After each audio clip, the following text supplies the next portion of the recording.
Hello everyone, it's Mark. Welcome back to my channel. Today I'm going to talk about Kevin. Kevin as in Meet Kevin. I'm sure a lot of you know him as a well-known and famous YouTube influencer. However, that's not the context in which I'm going to talk about Meet Kevin today. No, I'm going to talk about Meet Kevin in the context of Kevin, the next governor of California. I will give a little bit of background on recall elections in California, discuss what I think about Kevin's campaign, what his chances are, and what I think will happen in the recall election, and give a little bit of a hint as to what I'm going to do. Thank you so much for joining me today. I am super pumped to bring you this information. First, if you could do me a favor and subscribe to my channel, I would appreciate it. And as always, help me out with that YouTube algorithm and smash the like button. California allows any politician to have to face a recall election if enough registered voters sign a recall petition. That is what happened to Gray Davis in 2003. It allowed Arnold to become the governor in 2003, and it's what's happening now to Governor Gavin Newsom on September the 14th. This year's election doesn't seem to be quite the circus that it was back in 2003 when there were 135 candidates running to replace Governor Gray Davis. But this election does look to have some entertainment value. I know Kevin has posted some phonetic pronunciations of his last name, but I'm going to save us all a little bit of embarrassment and just call him Kevin, or possibly Meet Kevin in order to differentiate between all the other Kevins in California.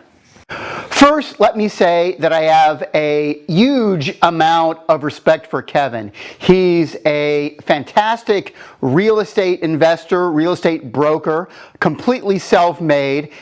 He's also my second favorite YouTube content creator in the business and real estate space.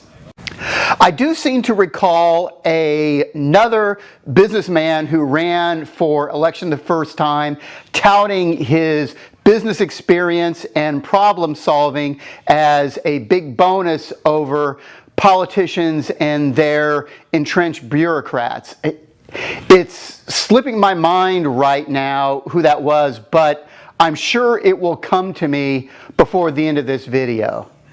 If we were talking about Washington, D.C., and for example, the Director of Housing and Urban Development, Kevin would make just as good a developer as, say, your average brain surgeon. I also want to say that I'm not at all claiming that Kevin's campaign is not serious. I'm not saying that this is strictly content. I know that we've seen a lot of cases in which content was disguised as real life, but I'm absolutely not claiming that is what Kevin is doing in this case. What I am saying is that if you want to do it, it's quite easy to contribute to Kevin's political campaign and subscribe to his YouTube channel and purchase his real estate courses at the same time. You can also still get 40% off his real estate courses if you want, although it doesn't look like you can get 40% off the donation to his political campaign. Kevin does make some very good points about why Governor Newsom should be recalled.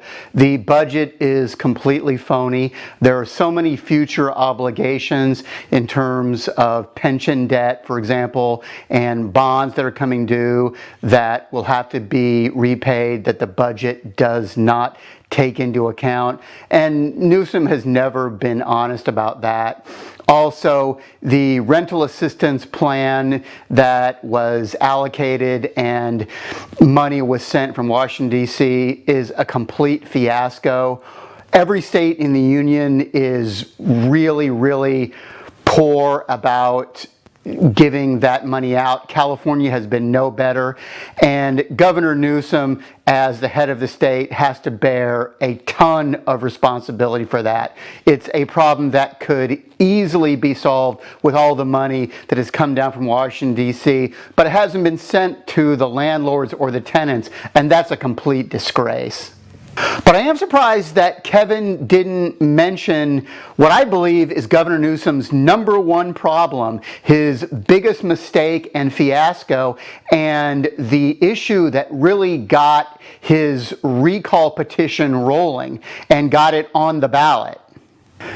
And what I'm talking about is Governor Newsom's dinner with a bunch of lobbyists back in November in the height of the COVID pandemic, when he was telling people to stay home, and instead he goes out and he has a dinner with a bunch of campaign contributors, and they were in public, in a restaurant, indoors, not wearing masks. This was the height of hypocrisy. It was just another politician saying the rules don't apply to me, but they do apply to you. You do what I say, not what I do. What about Kevin's positions, his main issues? Well, he does identify some very important issues that are affecting California right now. Homelessness, crime, and the cost of living are huge issues in California.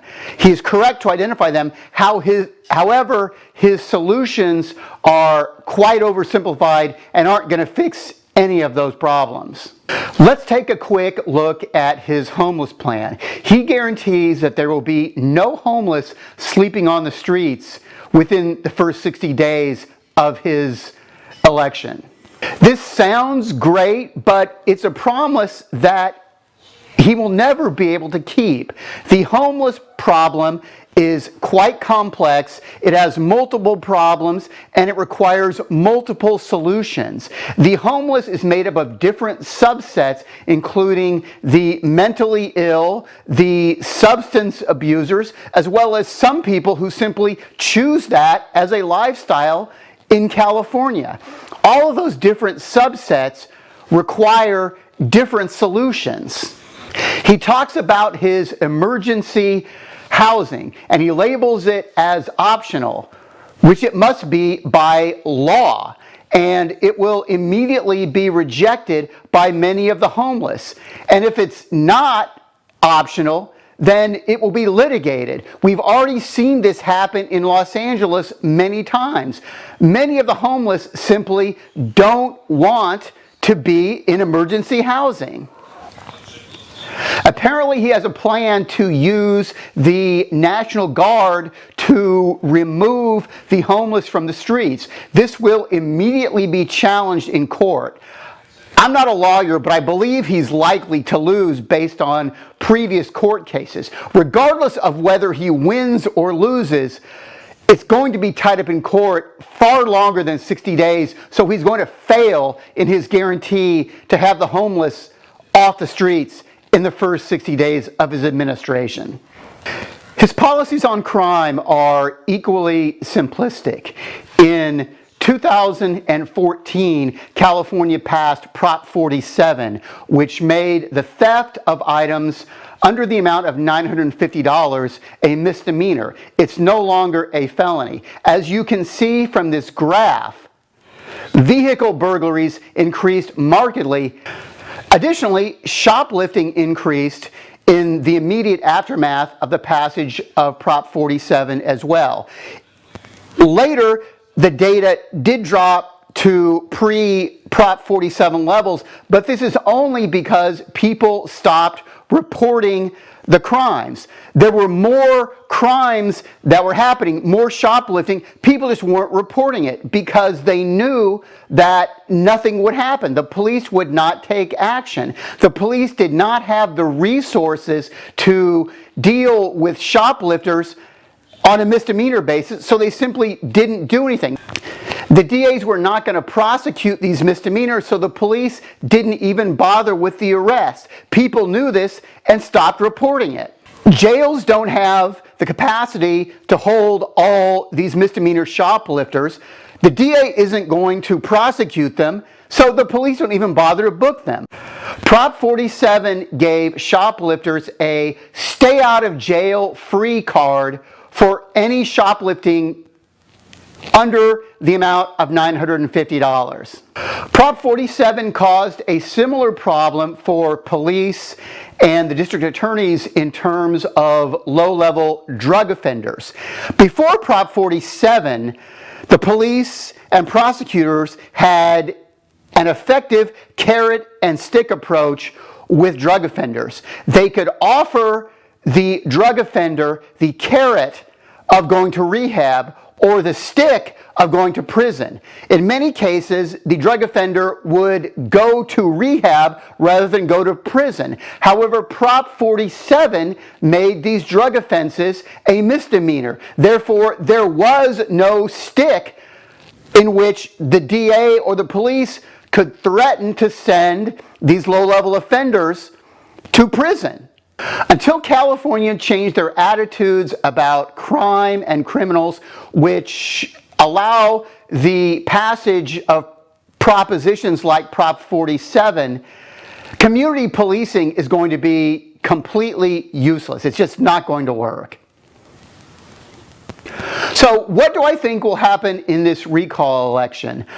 My best guess is that the election will fail. Had it been held back in April, right when it qualified, I think it would have had a good chance to pass because people were tired of Gavin Newsom. They were tired of the pandemic. They were tired of him telling them what to do and doing something else.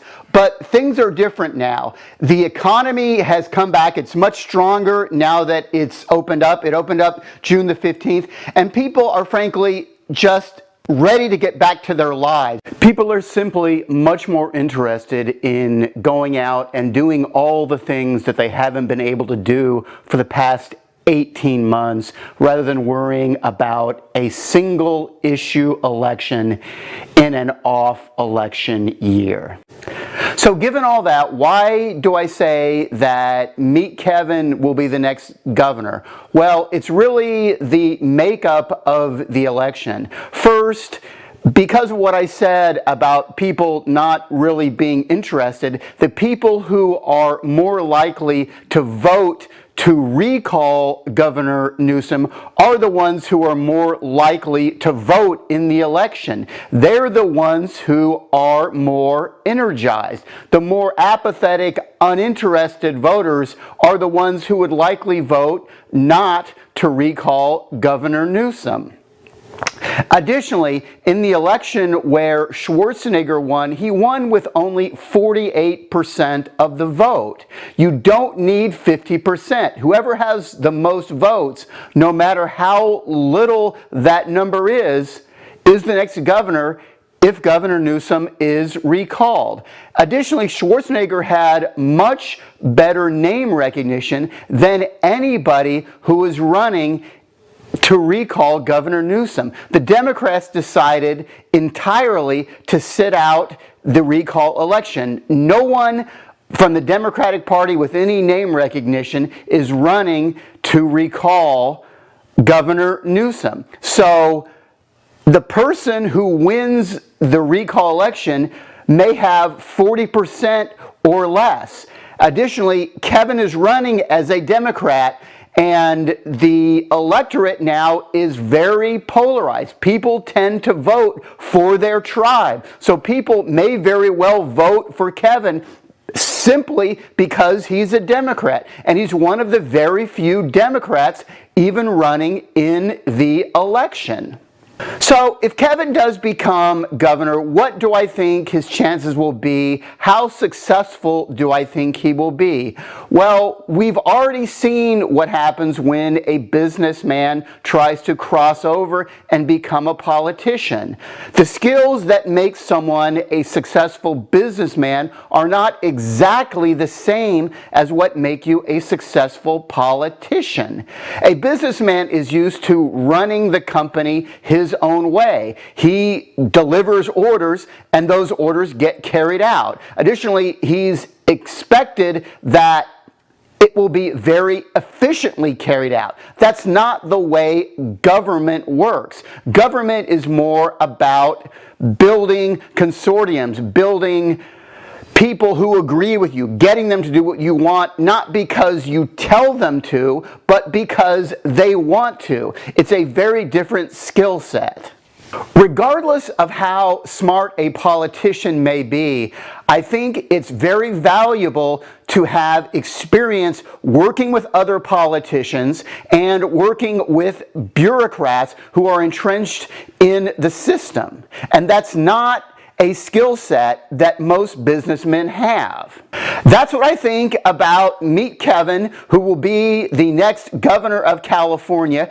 If you've made it this far in the video, I would appreciate it if you would engage with me. Go ahead and leave a question or a comment down below. I do respond to all of my comments.